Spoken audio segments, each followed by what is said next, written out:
Environmental history is the study of human interaction with the natural world over time. In contrast to other historical disciplines, it emphasizes the active role nature plays in influencing human affairs. Environmental historians study how humans both shape their environment and are shaped by it. Environmental history emerged in the United States out of the environmental movement of the 1960s and 1970s, and much of its impetus still stems from present-day global environmental concerns. The field was founded on conservation issues but has broadened in scope to include more general social and scientific history and may deal with cities, population of sustainable development. As all history occurs in the natural world, environmental history tends to focus on particular timescales,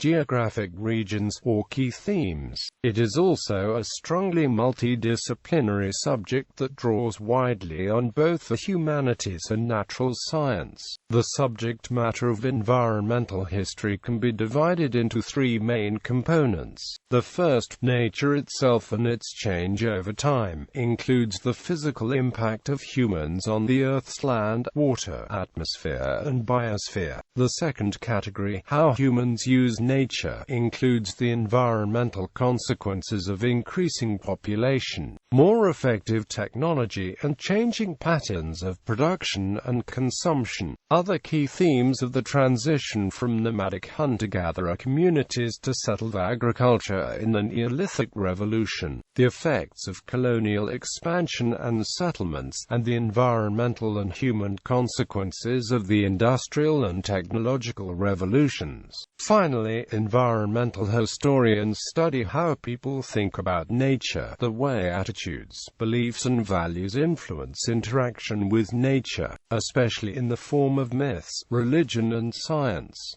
Origin of name and early works. In 1967, Roderick Nash published Wilderness and the American Mind, a work that has become a classic text of early environmental history. In an address to the Organization of American Historians in 1969, Nash used the expression environmental history, although 1972 is generally taken as the date when the term was first coined.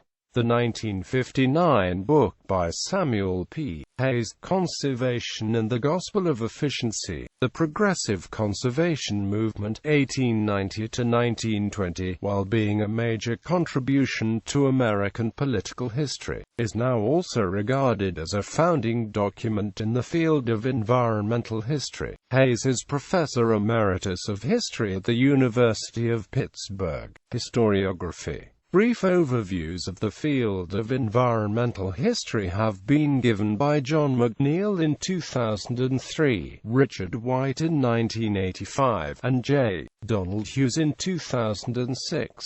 In 2014, Oxford University Press published a volume of 25 essays entitled The Oxford Handbook of Environmental History. This collection was edited by Andrew C. Eisenberg. Definition. There is no universally accepted definition of environmental history. In general terms, it is a history that tries to explain why our environment is like it is and how humanity has influenced its current condition, as well as commenting on the problems and opportunities of tomorrow. Donald Worster's widely quoted 1988 definition states, environmental history is the interaction between human cultures and the environment in the past. In 2001, J. Donald Hughes defined the subject as the study of human relationships through time with the natural communities of which they are a part in order to explain the processes of change that affect that relationship. And, in 2006, as history that seeks understanding of human beings as they have lived, worked and thought in relationship to the rest of nature through the changes brought by time. As a method, environmental history is the use of ecological analysis as a means of understanding human history, an account of changes in human societies as they relate to changes in the natural environment. Environmental historians are also interested in what people think about nature and how they have expressed those ideas in folk religions, popular culture, literature and art. Quote, in 2003, McNeil suggested that environmental history was the history of the mutual relations between humankind and the rest of nature. Subject matter. Traditional historical analysis has over time extended its range of study from the activities and influence of a few significant people to a much broader social, political, economic and cultural analysis. Environmental history further broadens the subject matter of conventional history. In 1988, Donald Worster stated that environmental history attempts to make history more inclusive in its narratives by examining the role and place of nature in human life, and in 1993, that environmental history explores the ways in which the biophysical world has influenced the course of human history and the ways in which people have thought about and tried to transform the surroundings. The interdependency of human and environmental factors in the creation of landscapes is expressed through the notion of the cultural landscape. Worster also questioned the scope of the discipline, asking, "We study humans and nature, therefore can anything human and natural be outside our inquiry?" Environmental history is generally treated as a subfield of history, an established discipline, but some environmental historians challenge this assumption, arguing that while traditional history is human history, the story of people and their institutions, humans cannot place themselves outside the principles of nature. Quote, in this sense, environmental history is a version of human history within a larger context, one less dependent on anthropocentrism. Dimensions. J. Donald Hughes responded to the view that environmental history is light on theory, or lacking theoretical structure, by viewing the subject through the lens of three dimensions: nature and culture, history and science, and scale. This advances beyond Worster's recognition of three broad clusters of issues to be addressed by environmental historians, although both historians recognize that the emphasis of the categories might vary according to the particular study, as, clearly, some studies will concentrate more on society and human affairs and others more on the environment. Themes. Several themes are used to express these historical dimensions. A more traditional historical approach is to analyze the transformation of the globe's ecology through themes like the separation of man from nature during the Neolithic Revolution, imperialism and colonial expansion, exploration, agricultural change, the effects of the Industrial and Technological Revolution, and urban expansion. More environmental topics include human impact through influences on forestry, fire, climate change,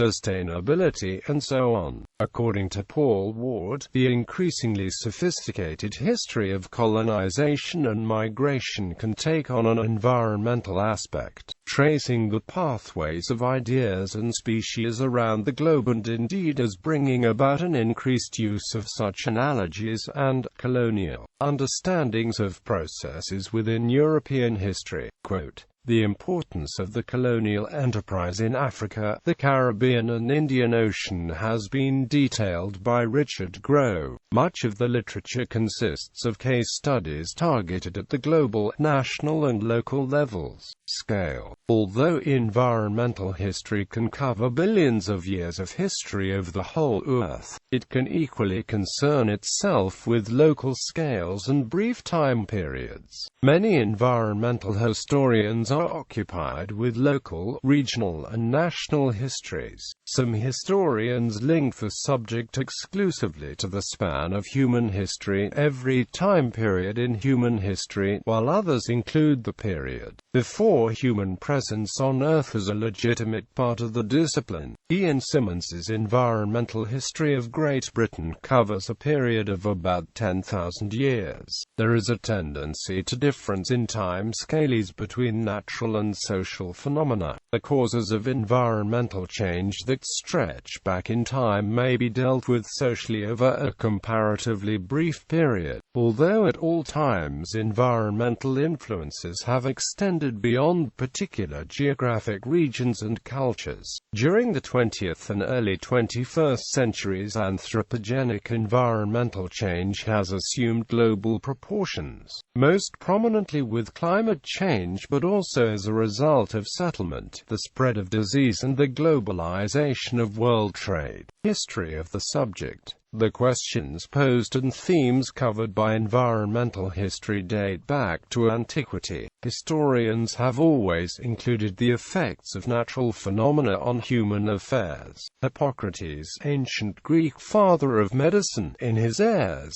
Waters, Places, asserted that different cultures and human temperaments could be related to the surroundings in which peoples live. During the Enlightenment, there was a rising awareness of the environment as concept, and early environmental scientists addressed themes of sustainability via the subjects of natural history and medicine. However, the origins of the subject in its present form are generally traced to the 20th century. In 1929, a group of French historians founded the journal Annales, in many ways a forerunner of modern environmental history, since it took as its subject matter the reciprocal global influences of the environment and human society. The idea of the impact of the physical environment on civilizations was espoused by this Annales school to describe the long-term developments that shape human history by focusing away from political and intellectual history toward agriculture, demography, and geography. Emmanuel Aroy-Ladurie, a pupil of the Annales school, was the first to really embrace, in the 1950s,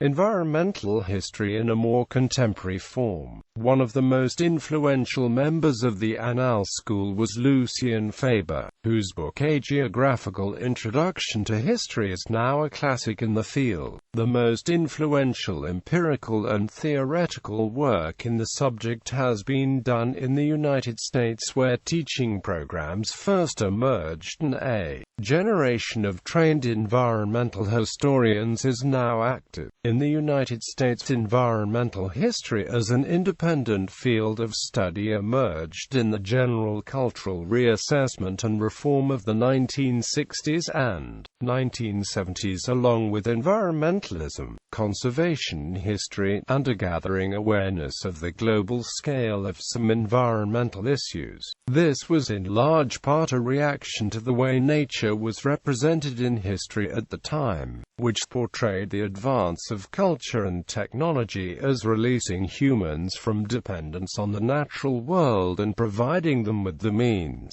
to manage it. Celebrated human mastery over other forms of life and the natural environment, and expected technological improvement and economic growth to accelerate. Environmental historians intended to develop a post-colonial historiography that was more inclusive in its narratives. Moral and political inspiration. Moral and political inspiration to environmental historians has come from American writers and activists Henry Thoreau, John Muir, Aldo Leopold, and Rachel Carson. Environmental history frequently promoted a moral and political agenda, although it steadily became a more scholarly enterprise. Quote, Early attempts to define the field were made in the United States by Roderick Nash in The State of Environmental History, and in other works by frontier historians Frederick Jackson Turner, James Mallon, and Walter Prescott Webb, who analyzed the process of settlement. The work was expanded by a second generation of more specialized environmental historians such as Alfred Crosby, Samuel P. Hayes, Donald Worster, William Cronon, Richard White, Carolyn Merchant, John McNeill, Donald Hughes, Chad Montre, and Europeans Paul Ward, Sverker Sorlin, Robert A. Lambert, T.C. Smout, and Peter Coates.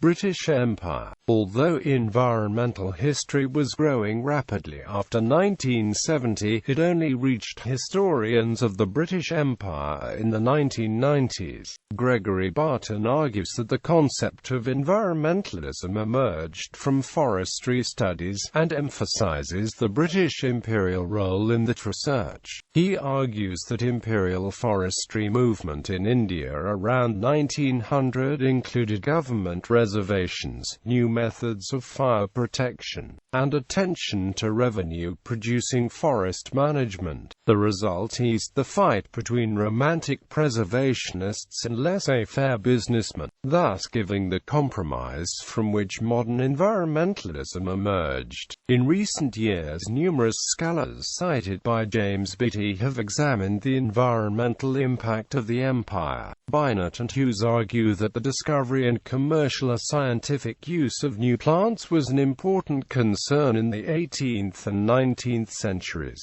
The efficient use of rivers through dams and irrigation projects was an expensive but important method of raising agricultural productivity. Searching for more efficient ways of using natural resources, the British moved flora, fauna and commodities around the world, sometimes resulting in ecological disruption and radical environmental change. Imperialism also stimulated more modern attitudes toward nature and subsidized botany and agricultural research. Scholars have used the British Empire to examine the utility of the new concept of eco-cultural networks as a lens for examining interconnected, wide-ranging social and environmental processes. Current practice. In the United States, the American Society for Environmental History was founded in 1975, while the first institute devoted specifically to environmental history in Europe was established in 1991, based at the University of St Andrews in Scotland. In 1986, the Dutch Foundation for the History of Environment and Hygiene Network was founded and publishes 4 newsletters per year. In the UK, the White Horse Press in Cambridge has, since 1995, published the journal Environment and History, which aims to bring scholars in the humanities and biological sciences closer together in constructing long and well-founded perspectives on present-day environmental problems. And a similar publication, Tijdschrift voor Ecologische Geschiedenis, is a combined Flemish-Dutch initiative mainly dealing with topics in the Netherlands and Belgium, although it also has an interest in European environmental history. Each issue contains abstracts in English, French, and German. In 1999, the journal was converted into a yearbook for environmental history. In Canada, the Network in Canadian History and Environment facilitates the growth of environmental history through numerous workshops and a significant digital infrastructure, including the website and podcast. Communication between European nations is restricted by language difficulties. In April 1999, a meeting was held in Germany to overcome these problems and to coordinate environmental history in Europe. This meeting resulted in the creation of the European Society for Environmental History in 1999.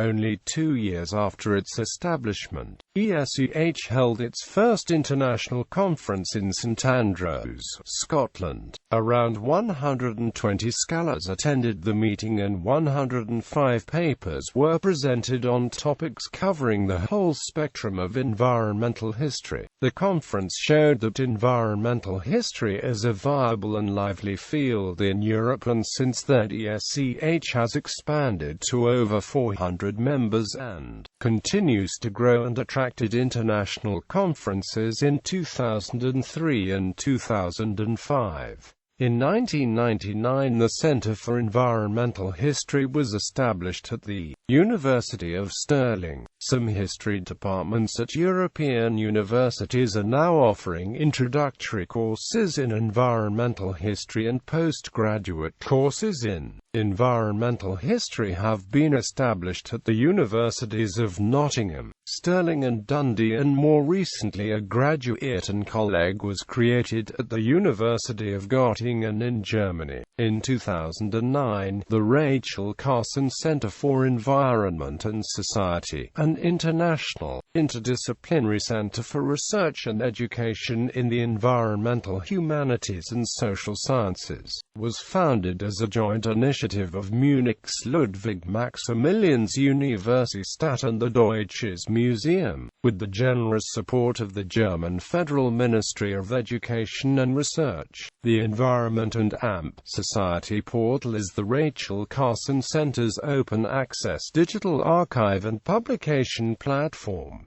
Related disciplines. Environmental history prides itself in bridging the gap between the arts and natural sciences, although today the scales weigh on the side of science. A definitive list of related subjects would be lengthy indeed, and singling out those for special mention a difficult task. However, those frequently quoted include historical geography, the history and philosophy of science, history of technology and climate science. On the biological side there is, above all, ecology and historical ecology, but also forestry and especially forest history, archaeology and anthropology. When the subject engages in environmental advocacy, it has much in common with environmentalism. With increasing globalization and the impact of global trade on resource distribution, concern over never-ending economic growth and the many human inequities, environmental history is now gaining allies in the fields of ecological and environmental economics. Engagement with sociological thinkers and the humanities is limited but cannot be ignored through the beliefs and ideas that guide human action. This has been seen as the reason for a perceived lack of support from traditional historians. Issues. The subject has a number of areas of lively debate.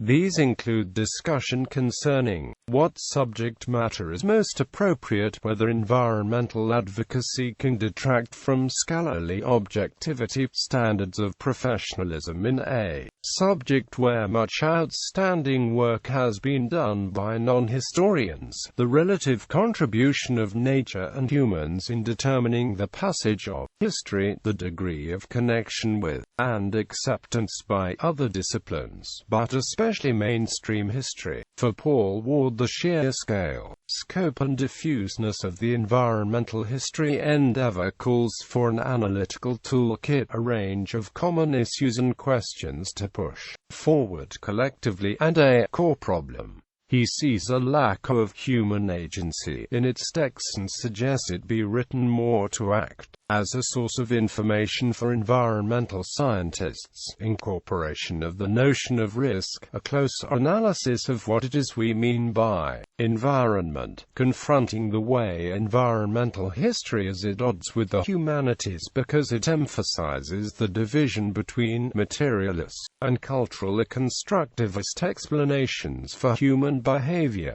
Global sustainability. Many of the themes of environmental history inevitably examined the circumstances that produced the environmental problems of the present day. a litany of themes that challenge global sustainability, including population, consumerism and materialism, climate change, waste disposal, deforestation and loss of wilderness, industrial agriculture, species extinction, depletion of natural resources, invasive organisms and urban development. The simple message of sustainable use of renewable resources is frequently repeated, and early as 1864 George Perkins Marsh was pointing out that the changes we make in the environment may later reduce the environment's usefulness to humans, so any changes should be made with great care, what we would nowadays call enlightened self-interest. Richard Grove has pointed out that states will act to prevent environmental degradation only when their economic interests are threatened. Advocacy. It is not clear whether environmental history should promote a moral or political agenda. The strong emotions raised by environmentalism, conservation and sustainability can interfere with historical objectivity. Polemical tracts and strong advocacy can compromise objectivity and professionalism. Engagement with the political process certainly has its academic perils, although accuracy and commitment to the historical method is not necessarily threatened by environmental involvement. Environmental historians have a reasonable expectation that the work will inform policymakers.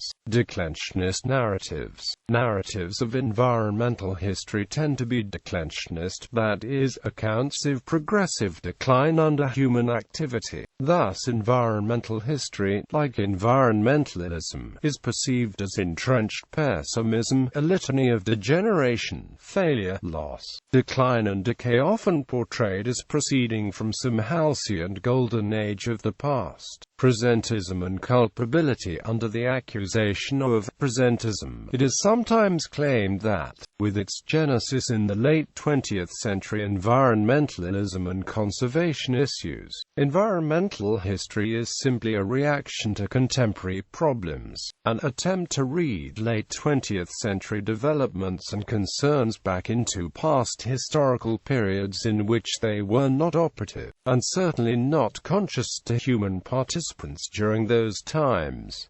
This is strongly related to the idea of culpability. In environmental debate, blame can always be apportioned, but it is more constructive for the future to understand the values and imperatives of the period under discussion so that causes are determined, and the context explained. An awareness of presentism can help us to be wary of the easy wisdom of hindsight. Environmental determinism. For some environmental historians, the general conditions of the environment, the scale and arrangement of land and sea, the availability of resources, and the presence or absence of animals available for domestication, and associated organisms and disease vectors, that makes the development of human cultures possible and even predispose the direction of the development, and that history is inevitably guided by forces that are not of human origin, are subject to human choice. This approach has been attributed to American environmental historians Webb and Turner, and more recently to Jared Diamond in his book Guns, Germs, and Steel, where the presence or absence of disease vectors and resources such as plants and animals that are amenable to domestication that may not only stimulate the development of human culture but even determine, to some extent, the direction of the development. They claim that the path of history has been forged by environmental rather than cultural forces is referred to as environmental determinism, while, at the other extreme, is what may be called cultural determinism. An example of cultural determinism would be the view that human influence is so pervasive that the idea of pristine nature has little validity, that there is no way of relating to nature without culture.